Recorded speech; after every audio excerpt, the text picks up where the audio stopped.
Hello mga kasari, happy Sunday po sa ating lahat. So for today's video guys, ay kasalukuyan po akong nagde-defrost ng ref. Kaya kung mapapansin nyo sa aking likuran, bukas yung mga pintuan ng ating ref. So medyo matagal-tagal na kasi yung last defrost ko nito mga kasari. And sobrang kapal na din ng mga yelo sa baba at taas. So yes po mga kasari, nagyayelo din po yung baba ng aking ref. Ito po ay 2-door Condura. So, ipapakita ko sa inyo guys yung status ng aking pagde-defrost. Kaka-start ko lang actually. Kakalabas ko lang lahat ng mga items and nandito na lahat guys sa baba. Okay guys, so ito yung status ng ating ref sa ating pagde-defrost. So, itong bandang dito sa may pintuan, ang ginawa ko na lang po dito mga kasari is pinunasan ko na lang. Ayan, pinunasan ko na lang para mabilis na rin akong matapos. And after kong mag-defrost, isasaksak ko din po yan agad dahil madami ding bumibili ngayong araw ng Sunday. Talagang tinaon ko lang ngayon guys kasi medyo ubos yung laman ng bago ako maglagay ng panibagong laman. Gusto ko talagang makapag-defrost. Kasi guys, ayan, kung mapapansin nyo, nag-yellow din po yung ilalim. And nasakop na po siya, hindi ko mahila yung grills. Napatungan natin ng mga soft drinks kasi nasakop na po dahil sobrang kapal na po ng yellow din sa baba. So, bali, mga ganyang kakapal guys yung yellow sa baba. Pakita ko sa inyo kapag natanggal na. Binabantayan ko nga mga kasari kasi baka biglang bumagsak, mabasag yung natin. Wala pa namang dito na medyo para pag bumagsak hindi masira yung, baka kasi mabasag to. Sobrang laki kasi ng yelong babagsak. And then ito yung status ng freezer natin. 3 layer po yan mga kasari and sobrang kapal na din po ng yelo. Nakakapagpasikip kasi yan sa mga nilalagay nating panindang frozen, mga ulam-ulam. Kasi imbis na yan, so sobrang kapal na rin, ganyan na rin mahigit na rin yung ikinapal niya. Banda dito is 2 inches na. Tapos dito sa bandang unahan 1 inch na yung kapal niya. So sayang yung space kaya kailangan na nating i-defrost. And nakakahina din kasi yan guys ng pagpapalamig kapag sobrang kapal na ng yelo. Kaya kailangan na talaga, ilang months na rin naman ako hindi nakakapag-defrost. Siguro mga 2 to 3 months ganon. So, ayan, ganyan ako mag-defrost. Ngayon lang talaga ako tinamad mag-defrost. Hindi naman sa tinamad, kasi hindi naman masyadong madumi yung ref natin. Kita nyo naman, ito pa lang yung napupunasan ko. Dadalawahing punas ko siya. Ito guys, may konting sabon. Tapos yung pangalawa is, yung walang sabon. So, ayan siya, malinis na siya. Kasi guys, kaya yan na-maintain natin na hindi masyadong nagdudumi. Kasi yung mga inilalagay din nating items dyan, like yung mga bottle, yung mga alak, mga soft drinks, bago natin ilagay sa ref is, pinupunasan po natin ng malinis na basahan. Para pag nilagay po natin, hindi po dudumi yung ref natin and hindi din madumi yung ilalagay nating mga inumin dyan. So, ayun po ang aking ginagawa. And at the same time, kapag maglilinis ulit ako ng ref, hindi na ako masyadong mahihirapan. Pwedeng punas-punas na lang. So, ganun guys yung aking ginagawa. Tulad nito, ayan ang linis na. Pati ito. Ayan diba malinis na. Pinunasan ko lang yan kasi nga mine-maintain natin yung ref natin na pati yung inilalagay natin is malinis din mga kasari. So ganyan po ako mag-defrost. Ayan, yan po yung ganap. Medyo hinihingal na ako mga kasari kasi nakakapagod din magtanggal ng mga paninda natin dito. Ayan yan yung mga tinanggal natin. Tapos ito yung ginagamit kong pamunas. Saan ko ba ito ilalagay para maipakita ko sa inyo yung kinuha ko yung batya. Syempre nilinis ko yan bago ko kasi nandito yung mga panindang frozen. Naglagay din ako ng mga ilang mismo tapos nagbasag ako ng yelo para may pa rin, may lamig pa rin yung loob kaya tinakpan ko guys. Malamig pa rin yung singaw. 'Di ba? Para hindi yung mga frozen natin na paninda. Kaya gusto ko na ring mamadali guys yung nito, itututukan ko to ng aking mini electric pan. Malakas guys ang buga nito. Malakas tong electric pan na to Gawin nating number 4. Bagong charge to para matunaw agad guys. Yan. Kapit natin dyan. Matutunaw agad yan. So kailangan kasi guys matapos agad natin sa pagde-defrost.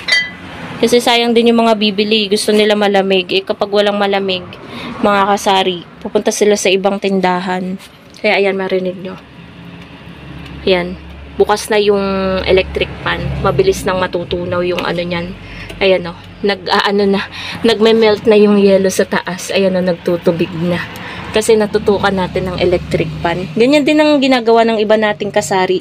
Kaya mabilis din silang nakakapag-defrost. Yung iba nga electric pan talaga, tinututok talaga nila para matapos agad sila. So, tingin ko naman matatapos agad ako dito kasi wala naman masyadong dumi yung ating ref. So, ngayon guys, kakatapos lang namin siguro mga 1 hour.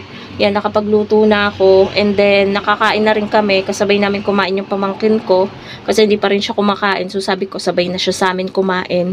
So, yun ang ganap ngayong araw ng Sunday, guys. Sabi ko kay partner, dapat mamimili kami ngayong umaga sa gyms ng mga kulang dito sa tindahan. Kasi kapag Monday, kailangan madaming laman yung tindahan natin. Kasi umpisa ng buong linggo na naman, Monday, kailangan madaming laman yung tindahan natin. And bukas pala holiday, so walang pasok ang mga bata. So sabi ko sa kanya, bandang hapon na lang kami mamili sa gyms kasi nga medyo busy ako at naisipan ko nga rin guys mag-defrost. Buti nga natuloy na akong mag-defrost guys ng ating rep kasi matagal ko na talagang balak mag-defrost. Kaso nga hindi matuloy-tuloy kasi nga sobrang mabili ang mga ano ngayon, 'di ba, ang init ng panahon. Sobrang mabili ng mga inumin natin, mga Cobra, Sting, soft drinks, mineral water, kaya hindi natin masabay sa pagde-defrost dahil nga ang rep natin po ay iisa lamang. So, ayun guys, update ko na lang kayo later kapag medyo patapos na ako or kung anong update dito sa ano, kung natanggal ko na ba yung yelo. Pakita ko sa inyo guys kung gaano kakapal yung yelo sa baba. Natanggal ko na yung ibang grills dito. Bali, ito na lang isang layer ang hindi pa kasi nakaano talaga siya nasakop talaga siya ng yelo kaya hindi natin mahila. Pero ayan guys, yung yelo, medyo tumutulo na dito guys yung yelo. Ayan o, ang kapal niya guys. Ang kapal niyang yelong yan. Yan ako makikita nyo. Pero hindi nyo makita. Naglagay na rin ako guys dito dahil wala akong available na karton. Yung tray na lang ng itlog para malambot guys. Para in case na bumagsak nga itong yelo is walang madadamage dito sa rep natin guys. So ayan o, natutunaw na siya guys. Ayan. Dahil nga tinutukan natin ng ano, mabilis matutunaw yung ating yelo dito sa freezer. Ayan o, nagtutubig na. Tingnan nyo guys yung tipak ng yelo na aking natanggal dito sa gilid. Ayan pa yung natira. Ganyan siya kakapal. Ayan guys, pakita ko sa inyo. Ayan, ang kapal pa.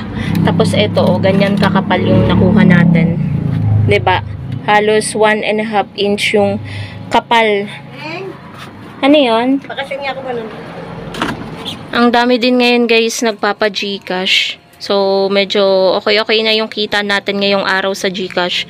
Pero hindi pa tayo nakakalhating araw dahil mag-11 AM pa lang po mga kasari. So, as of now, ayan pa rin ang ganap sa ating ref. Unti-unti na tayo nakakapagtanggal ng mga yelo sa mga gilid-gilid dito sa taas, sa freezer. Pero dito sa baba, hindi pa rin guys bumabagsak kasi matindi yung dikit ng yelo dito kasi mas makapal to guys. Update ulit sa ating pagde-defrost. Yung yelo dito guys sa baba ay natanggal na natin at eto na siya. Bali, pinukpok ng martilyo ni partner. Ayun yung martilyo. Ganito po siya kakapal. Ang kapal-kapal. Grabe guys. Grabe mag-yelo tong rep na to. Ang ganda talaga ng kondura. Pati baba nag-yelo. Tingnan nyo naman oh. Nagamit pa namin sa pagpapalamig ng mga ano. 'Di ba? Ang kapal. Halatang-halatang ang tagal nang hindi nagde-defrost. So, ito guys ay aking lilinisin na dahil medyo parang dagat na to. Dami ng tubig. And ito, itatry kong tanggalin yung kaprasong natitirang yelo. And then, ayun, malapit na tayong matapos sa pagde-defrost agad-agad. Maganda pala talaga na tinututukan ng ganito. So, ngayon lang kasi ako guys nagtutok ng mini electric pan. So, mas mapapabilis pala talaga yung pagde-defrost natin kapag tinututukan natin ng electric pan. So, magandang tip po yan sa mga kapwa natin kasari na may tindahan na nahihirapang mag-defrost always. So, finally mga kasari, malapit na tayong matapos sa pagde-defrost. And finally, nakapaglagay na rin ulit ako ng mga inumin natin dito sa rep at nakita ko na rin kung ano yung mga ubos na pamimilihin namin mamaya sa gym. So, marami na ding mga inumin na ubos, like yung mga maliliit na Chucky, Dutch Mill, and Vitamilk, isa na lang. So, nakita natin guys na ano na yung mga walang stocks, pati sito na malalaki. So, ayan, nakapag-arrange na din tayo ulit. At sa mga inumin naman dyan, sa mga mismo, ang wala ay Cobra, ang Sting meron pang ilang peraso, pero nandito sa likuran. Ayun sa likuran, pero Cobra wala na talaga ni isa. So, yung mga mismo natin, ayan.